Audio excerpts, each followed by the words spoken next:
To start it by a basic question. What Dr. B.R. Ambedkar done for us? One more time.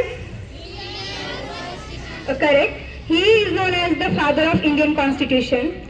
Well, I would like to say that we should remove a misconception in our mind that he was only a part of Dalit community and he has done greater works for just Dalit people.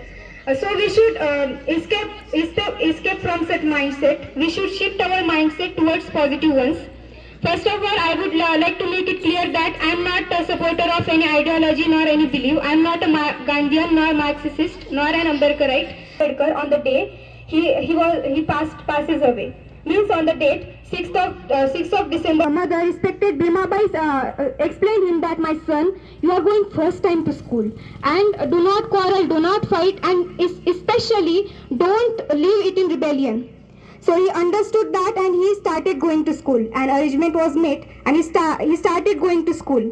And he used to sit at the end of the class at the very condition. And he writes in his autobiography that when he wanted to drink water, there was only one arrangement, a pot full of water, and when you has to drink that water, a peon used to give him water, and when peon was not there, he remained thirsty all day. Means when no peon, no water, this statement he articulates in his autobiography that no peon, no water.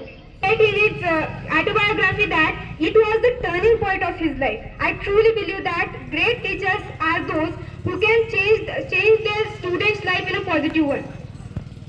After that, they got admission to study abroad. They got a scholarship to study abroad, and they went to Columbia University. He completed his MA as well as PhD there. And when he came to India, he also faced horrible condition because when he came to India, there was no accommodation. So there was no accommodation, so he arranged accommodation and he decided to live in Farsi Dharamshala. Farsi Dharamshala, because he used to think that Parsi people do not discriminate between based on their religion. But when he started living there, he lived there for 10 days. And after 11th day, Parsi youngsters came to beat him. And he was really very horrified. He was really scared. And he decided on that day that he will change that place. And when he has to leave that place, he asked his Hindu friend, "Can I live here at your home?" They refused because he was untouchable. Then he asked his Christian friend, then he also refused. Then he asked his Muslim friend, he also refuses.